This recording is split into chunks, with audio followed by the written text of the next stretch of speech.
We know, based on what we have seen around the world, that there is potential in hemp and all of its components of hemp.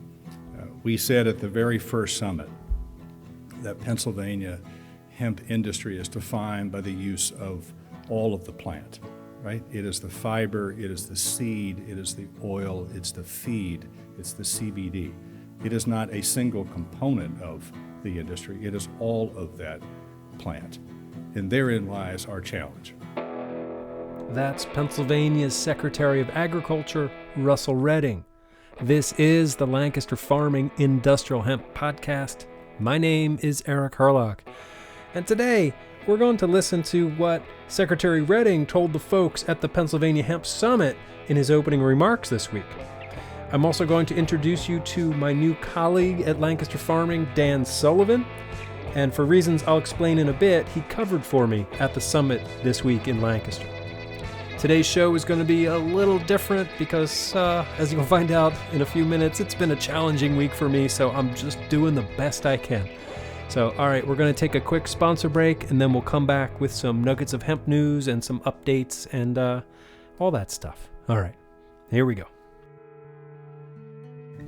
This episode is brought to you in part by Impactful Ventures, an investment and incubation company focused on supporting startups and other initiatives that play a vital role in reversing the adverse effects of climate change. They strive to amplify enterprises which bring innovative green opportunities to the forefront and empower those making a significant impact for a sustainable future. You can learn more at impactfulventures.org. This episode is brought to you in part by IND Hemp in Fort Benton, Montana, where their mission is to provide innovative agricultural products and services to connect American farmers with the pioneers and businesses that see hemp as a way to bring real and lasting change to our communities and planet. IND Hemp.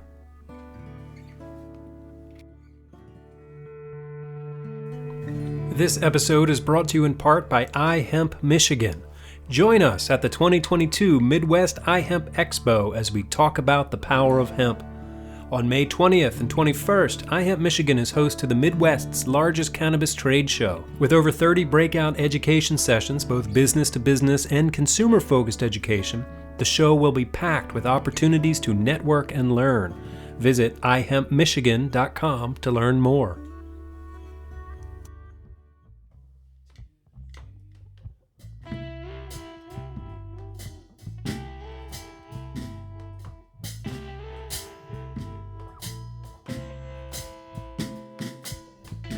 All right, welcome back. So, yeah, this has been a challenging week for me. This is the last week of April 2022. Can you believe that? Time is flying by at this point, right? It was like last summer, just like a minute ago.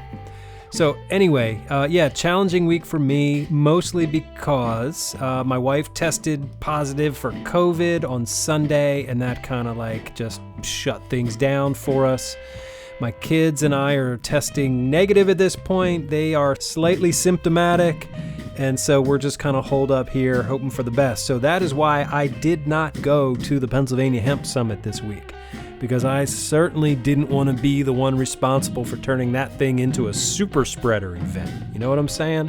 So anyway, I am sorry to miss it, but luckily I work with some fantastic people who were able to just scramble and so we were able to reach our commitments that we made, because I was scheduled to be the MC for their Shark Tank competition and award ceremony. And so I what was I going to do? I wasn't going to go. So my new colleague, Dan Sullivan, was like, yeah, I'll do it. And he did a great job. And we're going to check in with him in a little bit to hear about his experience there at the Pennsylvania Hemp Summit.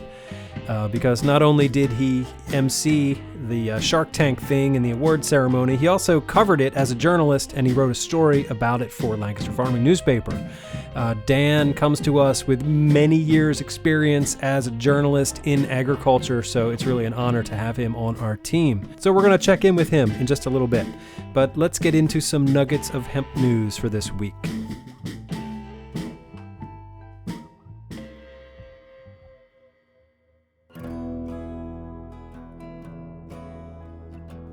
All right, so here is a story. It's on WFMZ.com. It's from here in Pennsylvania. The headline reads, Hemp Structure Revealed at Alvernia University's Eco House. And so this story ties in with some people we've met before. You remember Drew Oberholzer and Anna Konopitskaya from Coexist Build. They're the folks that last year announced the Traveler, this small, I guess it's a tiny house. Tiny house, that's what they're called. And it's a kit. It's a build out of hemp. And so they unveiled it this week at Alvernia. And so anyway, back to the story. It says, Alvernia University and architect-led company Coexist Build have been collaborating on a project that is being called a prototype for the future, a structure made out of hemp-based building materials. We believe that this will revolutionize the way we build here and the way it affects people's health, said Anna Konopitskaya, co-founder of Coexist Build and a registered architect. The importance of this project is to show that a building can be built without conventional products such as vinyl siding, house wrap like Tyvek, drywall, plywood, paint. None of that is here. I interviewed Anna and Drew, I guess it was around this time last year, about this Traveler series of tiny hemp homes. So you can go back and listen to that. But congrats to you all for making this happen. Super cool to see that here in Pennsylvania, but also just great to see it in the world. All right, here's a story it's from Florida. It says that the Florida Department of Agriculture and Consumer Services is celebrating 2 years of Florida's hemp program. How about that? So, April 27th marks the 2-year anniversary that Florida's hemp program, overseen by the Florida Department of Agriculture and Consumer Services, began to accept applications to grow industrial hemp following formal approval from the USDA. The FDACS manages and regulates Florida's hemp program and permit kitchens that make edible cannabis products under the state's medical marijuana program. So Commissioner Nikki Fried has been a consistent champion of Florida's emerging $370 million hemp industry. After the 2018 Farm Bill removed prohibitions on industrial hemp that have been in place since 1937, Commissioner Fried worked with the Florida legislature in 2019 to pass historic state hemp program legislation. All right, well, congratulations to you, Commissioner Fried, and to all of you Floridians. Here's something interesting. This is on PR Newswire, so it's a press release. But it says the nation's first independent cannabis and hemp certification recognized by Attorneys General Alliance, the AGA. The story says that upon the close of the AGA's Cannabis Project Conference in Denver, attorneys general from across the nation have recognized the completion of a cannabis pilot and now launch of an official 2-part cannabis certification program called the Public Health and Safety Cannabis Financial Service Certification. The Public Health and Safety Cannabis Financial Service Certification helps law enforcement and state regulators distinguish legal cannabis operators from illicit. It also determines both outstanding U.S. monetary banking protocols among hemp cannabis and hemp operators, as well as those who are meeting good manufacturing practices. The certification began as a pilot program overseen by the Policy Center for Public Health and Safety in collaboration with state attorneys general. It is also being implemented by ASTM International and the American Trade Association for Cannabis and Hemp, and is now available for wide-scale national use by cannabis and hemp companies. All right, so that's a good spattering of news for this week. I will put these links on the show page for this episode at lancasterfarming.com, where you can read more about it. All right, so moving on with this week's show, we're going to talk to Dan Sullivan, my new colleague, who filled in for me at the Pennsylvania Hemp Summit. So, here we go. Dan Sullivan, welcome to the Lancaster Farming Industrial Hemp Podcast. How are you doing? I'm great. And you? I'm pretty good. So I wanted to introduce you to our audience today for a couple of reasons. One is that you're my new coworker. You just started a few weeks ago. You are the new digital content editor for Lancaster Farming newspaper, the greatest agricultural newspaper in the world. And you also filled in for me this week at the Pennsylvania Hemp Summit. So the Pennsylvania Hemp Summit was in Lancaster just a couple of days ago. I was supposed to be there on Tuesday, where I was going to MC their Shark Tank competition and then I guess the award ceremony. But long story short, my wife contracted COVID, and our whole thing is sort of shut down right now. So we're quarantining, and I wasn't going to go to the summit, and I didn't want it to become a super spreader event. So anyway, I appreciate that you were able to scramble at the last minute and go there and fill in for me. And so I wanted to thank you for that, and then also sort of get your feedback on the event itself. Yeah, sure. Well, I knew that I had some big shoes to fill when I walked into the conference, and Pennsylvania Secretary of Agriculture, Russell Redding, was stepping to the podium and talking about the hemp industry and Lancaster Farming's role in, I was told that I had to say Lancaster or I would be shunned by the community. So I'm learning how to pronounce. Well, you're getting there. correctly. You're getting there. Let's try it with me. Lancaster. Lancaster. Lancaster. I grew up in the Pacific Northwest. I've been in Pennsylvania about 22 years now. So I'm getting there. You're getting there.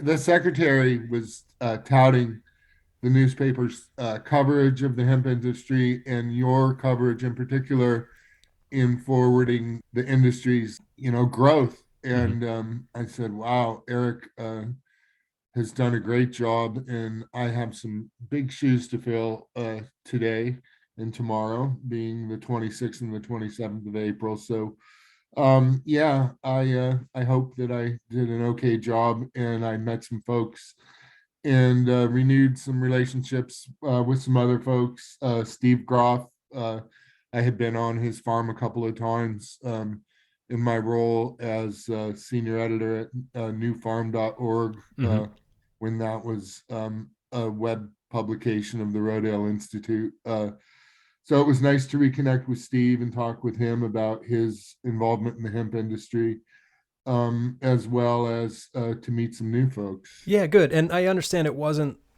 like super well attended, I guess, to say that carefully. But there was, there were vendors there, and there was that Shark Tank competition. And like you said, the Secretary of Agriculture was there, and there was a handful of, committed hemp farmers there, like Steve Groff. And I've gotten to know Steve pretty good over the past few years through this work with the podcast. And who else did you meet? Did you meet any other farmers? Yeah, I did meet some other farmers, and I did ask some folks, about the attendance, and to be honest with you, specifically, if they were disappointed or concerned, if the attendance reflected, a downward turn in the industry or anything like that. And what the comments that I received were that, the attendance wasn't like turning people away at the door type that maybe it was a few years ago, that people were, it allowed people to make more meaningful connections and spend more time with each other. Sure. So there was a plus side to it. Yeah, good. Yeah. And this summit was really just the expo. It was there wasn't really an educational component to it. So it was kind of like, half of what it will be in November, because they're going to host another one in November. And I'm guessing that's going to be much better attended.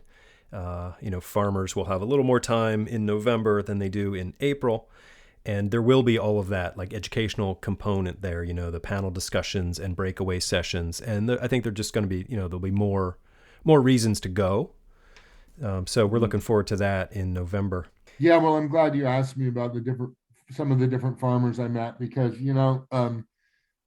I covered the event as well. And, you can't fit everyone in an article. So the podcast is nice. I spoke about Michael Murray, who runs Mocha Hemp. But he has an interesting backstory that I'm sure that he won't mind me telling here. He and his his kids were unemployed, and they were looking for something to do. And he was a truck farmer. He had about an acre of vegetables that he was growing and selling, and he decided to turn most of that over to hemp. And so he was growing about 90% hemp and 10% vegetables. And he was doing pre-rolls or cones, or if you look on his packaging, he's got a little fish with a pipe in its mouth and a captain's hat, and that's his logo. And so a lot of his regular customers call his pre-rolls fish sticks. And he so he and his son, he said his sons said, Dad, why don't we start, growing and selling this stuff? And he said, well, why would people want to smoke this? It's not psychoactive. And they explained to him, the medicinal properties. And so he explained that to me. I sort of had, I'm just becoming educated on this topic as well. And he said, in the medicinal properties actually are become more available with smokables, if you will. And he explained it to me, the biology of it, I guess you would say. So that was one farmer I met. I talked to a young woman named Grace Book, who's the retail store coordinator for Roarer Seeds, also based in Lancaster. And she, one of their interesting stories is they're sourcing 3 different seed varieties, strains from the Ukraine. Okay. And one of my questions to her immediately, having been a garlic farmer for 6 years myself, was, well, how do those strains do in Pennsylvania? And she said they've had mixed results in Pennsylvania. They do well, better in like the upper Midwest and in colder climates like the Northeast. But I thought it was interesting. They're getting their seed from the Ukraine, and of course they've had some issues recently. And they're figuring that out. They're trying to figure out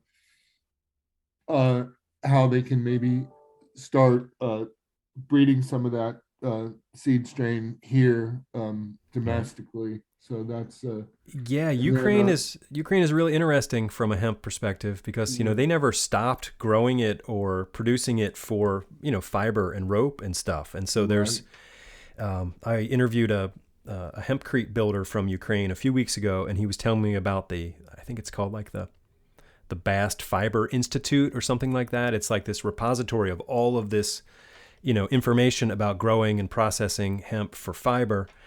And sadly, that institution is in jeopardy right now because of Russia's war of aggression. Yeah, the whole infrastructure and hemp fiber is an interesting topic too that we covered in the paper. It came up in the Shark Tank, which was interesting for me to MC that. It's not totally my forte. If anybody saw that on the web, I did my best. It was fun actually to stretch a little bit my skill set. But this sort of back and forth came up between one of the judges and one of the contestants about hemp fiber, textiles, and how we don't really have the infrastructure set up here because of prohibition, and how they've been weaving hemp for thousands of years in Asia, and we haven't, so we don't have the infrastructure. Yep. So that's a big issue. Was that Charlie Streitweiser? Charlie Streitweiser and Mina from Merida Capital Holdings was one of the judges. Yeah. Charlie was on our show a couple of years ago now. He is just super motivated young entrepreneur. So he actually like cold called me. He's like, "Hey, I want to be on your podcast." And I was like, "Who's this kid?" But he was great, and he's he's got a business plan, and he's making it happen. So pretty cool. Yeah, he's got a lot of energy. Yeah. Well, cool. Yeah. Well, so your new job here at Lancaster Farming is going to be, writing stories for our website, daily stories about all different aspects of farming. But you have an interest in like sustainability and, organic farming and things like that. So I imagine at some point we can bring you back onto our podcast and talk about some interesting stories that you're working on and people that you've met and things like that. Yeah, that sounds great. I mean, I'm really interested in finding folks out in the woods. There's so many people who are, in their late 80s, early 90s, who have rich stories and a wealth of knowledge to pass along, and they're, not necessarily going to be here for a long time. And we really want to archive their stories and their knowledge so that we can pass that along and it'll be recorded. Yeah. Yeah. I mean, they're the link to our past, and the past is the key to the future.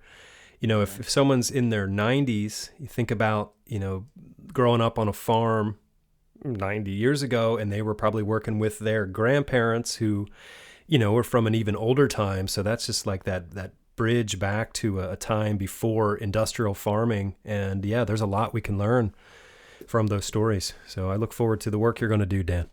Super. I was flying, out to Denver a couple of weeks ago, and, you're flying, across eastern Colorado, and you look down and you see all of the squares and the pivot circles, right?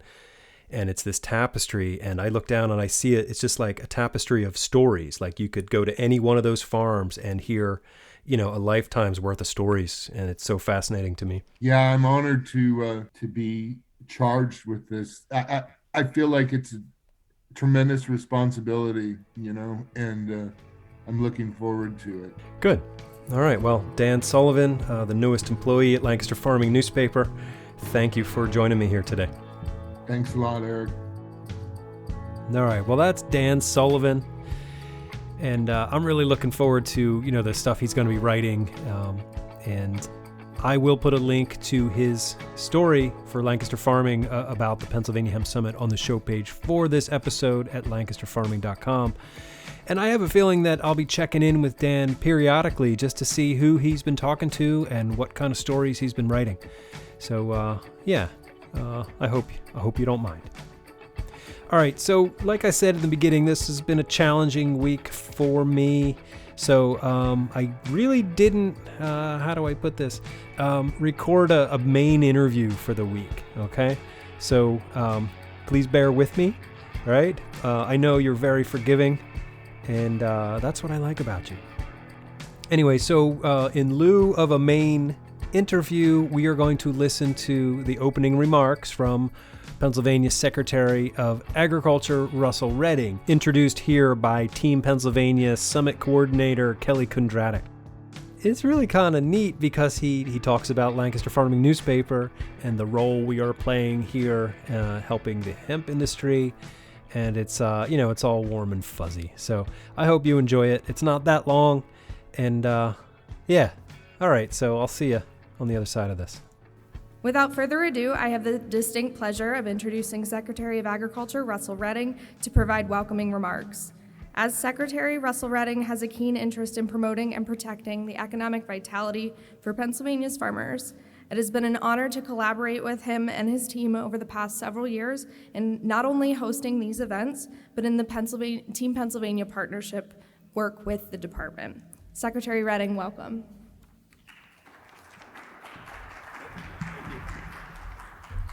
Hey, Kelly, thank you. Good morning, everybody. It is great to see you. This is where I normally ask folks to move front, but at this point, says Steve Groff. Come on up. Seriously, it is really good to see you, and I appreciate Kelly and the Team Pennsylvania Foundation Many of you have stood with us on this journey since 2014, 15, 16, and I would say today that we are still on that journey, right? We are still looking at the potential of hemp and discovering all of its opportunities. I have seen it everywhere around Pennsylvania, right? And I really applaud the folks who continued to be in the discussion, to be consistent, to be constructive, to really help us as a state rediscover a crop that was incredibly important to Pennsylvania in its history, but also I think is an incredibly important crop for our future. It is up to us to figure out what that future looks like. It is not clearly written. I think that's the surprise for every one of us who are in this business.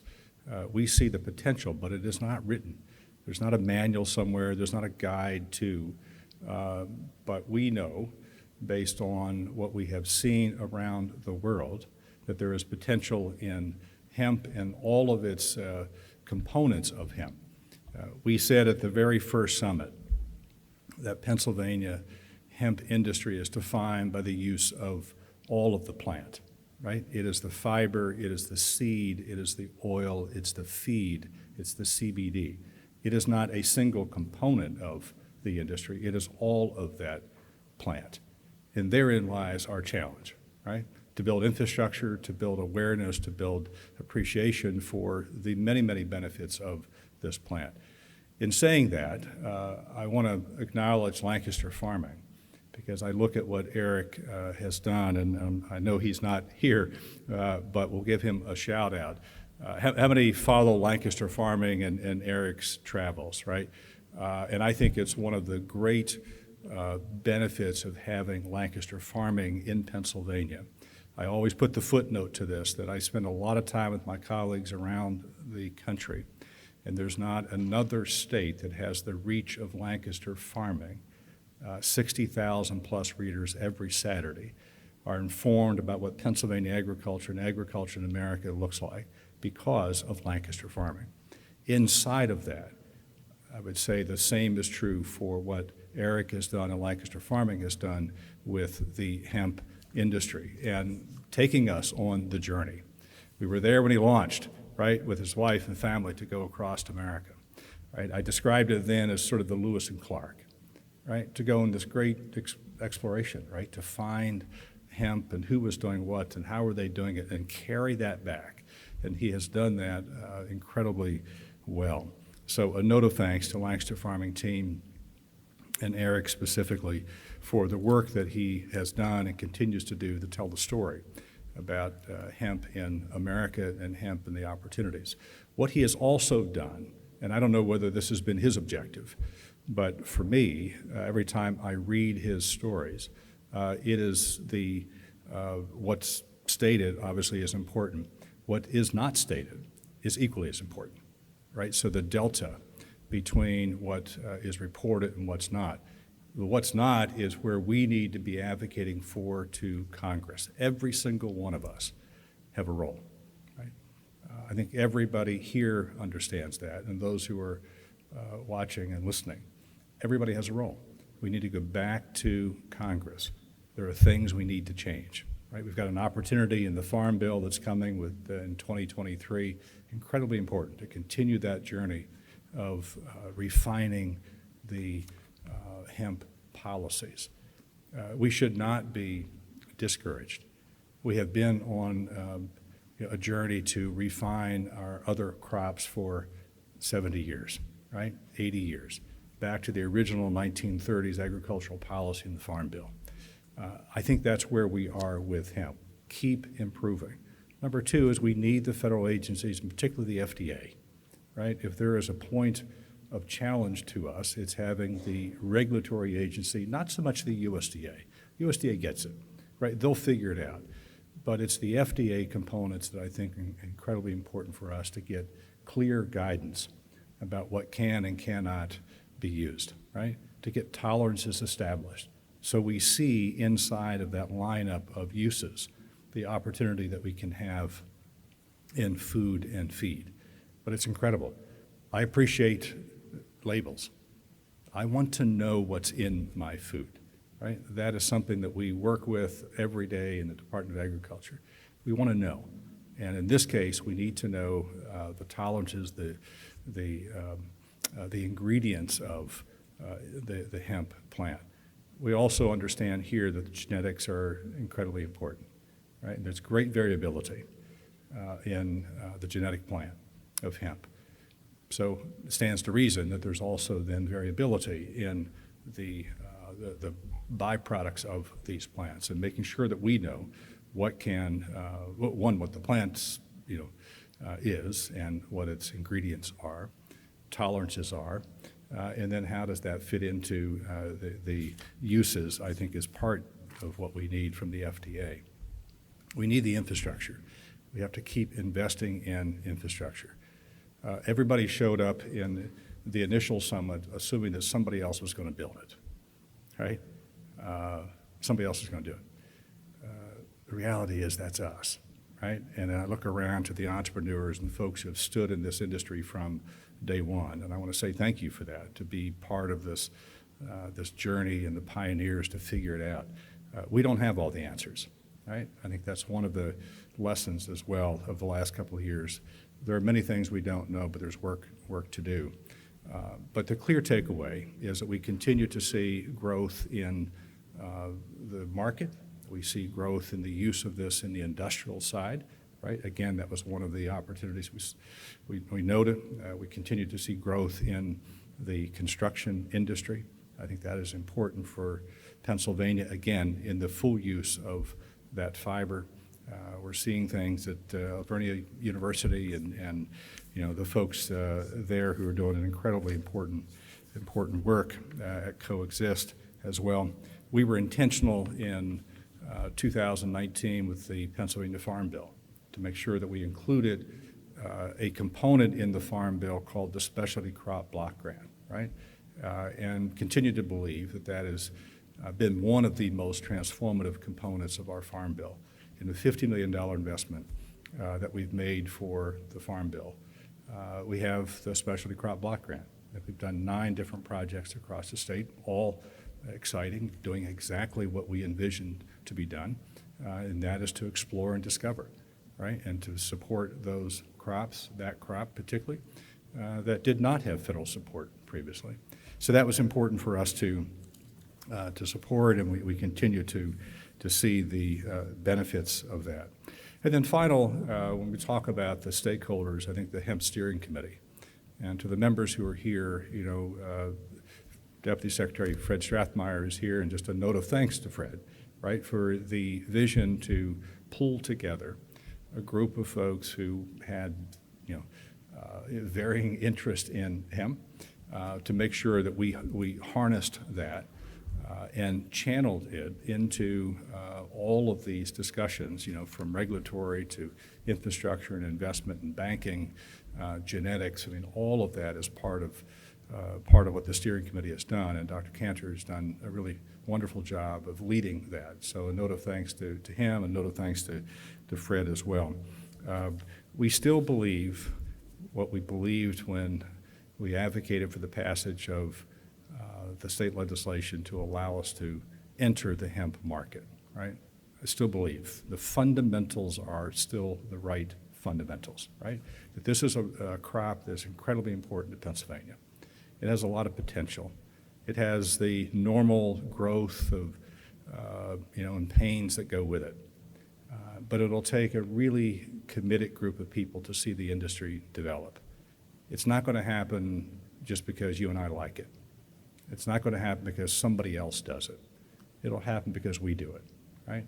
And that is where we are today as we enter 2022, as we enter this next phase of the federal farm bill discussions, as we enter the phase of work that is done by the governor and the state legislature, particularly Senator Judy Schwank, who is here, and Bill Evans, staff director for Senator Schwank.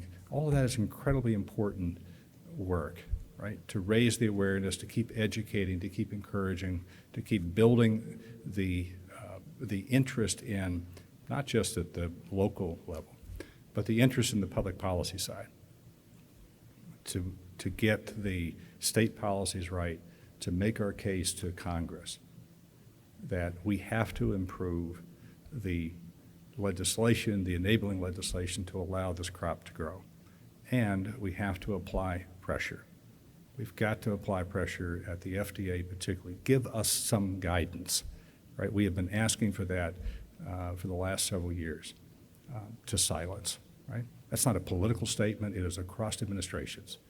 We have to get guidance from FDA on what we can do. And then this will develop. So with that, I just want to say thank you as I look around, those who have stood with us from the beginning, who are here, who are investing, who are interested and honest about seeing this industry develop. A note of thanks. Thanks for being here, being in it, being part of the conversation, and lending your voice to both the advocacy work we have to do, but also the public statement you make by being here and being in the industry, that hemp is important to our future. There are many, many possibilities here. It is for us to discover that. So thank you for being here. Have a great conference. Thank you.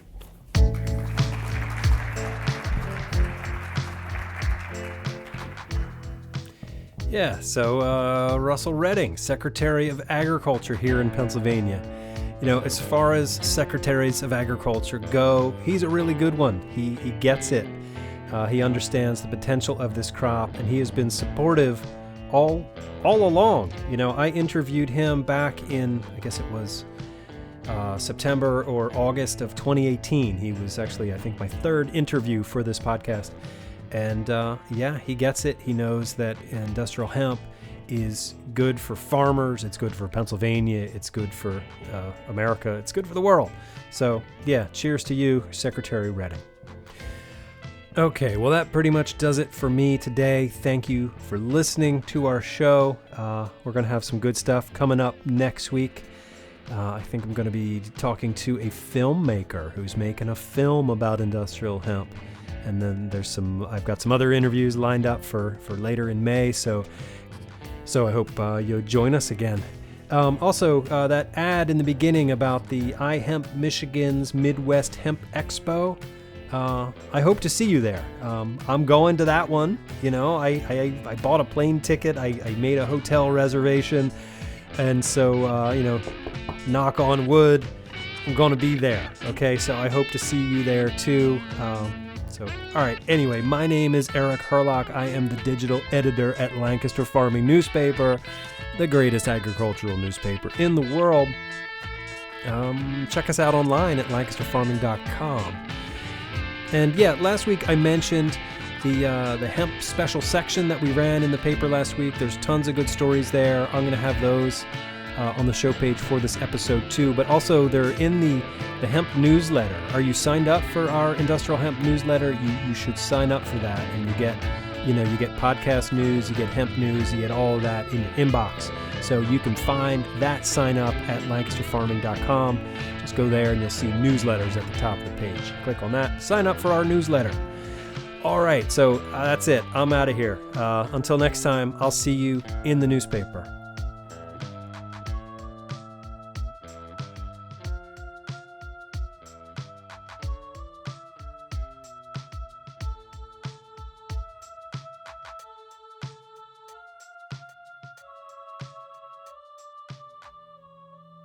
Industrial hemp.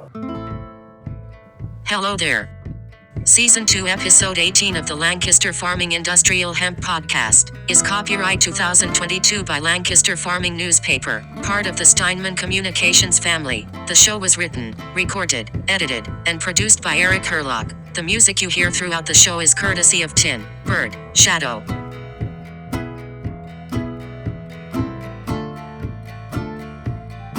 Lancaster, Lancaster, Lancaster, Lancaster, Lancaster, Lancaster, Lancaster.